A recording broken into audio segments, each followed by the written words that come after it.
إذا كانت مكتوبة على القطعة نفسها، والرفع مفيهوش تخمين.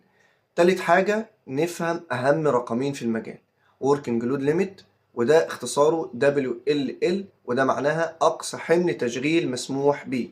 يعني لما الاقي شنكل مكتوب عليه WLL 6.5 يبقى المصنع بيقول الشنكل ده في الظروف الطبيعية أقصى حاجة بيشيلها 6.5 طن.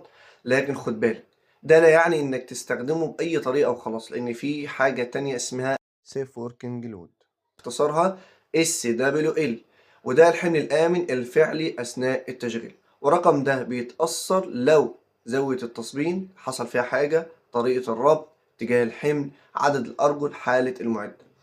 يعني ال WLL ده الحد المصنعي، وال SWL ده الحد التشغيلي الحقيقي، وده فرق ناس كتير للأسف ما بتفرقش بينه.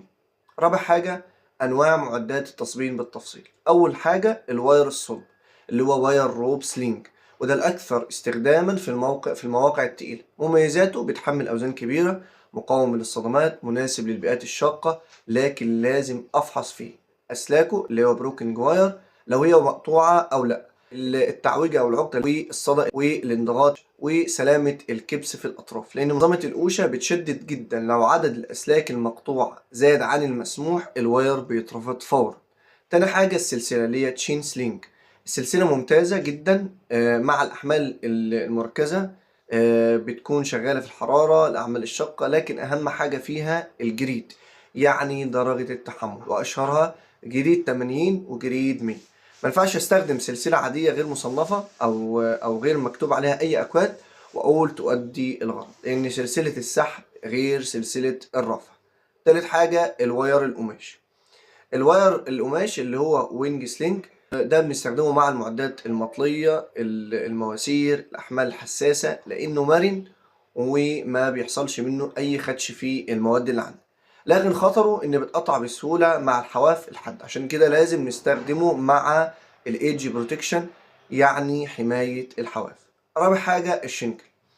الشكل وده وصلة الربط لازم تتأكد البين بتاعه سليم، مفيش فيه اعوجاج، مفيش تآكل في الجسم، حمولة واضحة. خامس حاجة معانا الهوك. الهوك دي قطعة نقطة التعليق، وأخطر غلطة بنستخدم الهوك بدون سيفت لاتش بتاعه اللي هو لسان الأمان، أو بنستخدم الهوك والحمل ضاغط على فتحة الهوك بدل جسمه، وده بيخلق ضغط خاطئ. خامس حاجة إزاي أحسب الحمولة التقريبية للمعدات. لو التاج مش واضح ومحتاج تصور سريع، الواير الصلب بحسب 8 في مربع القطر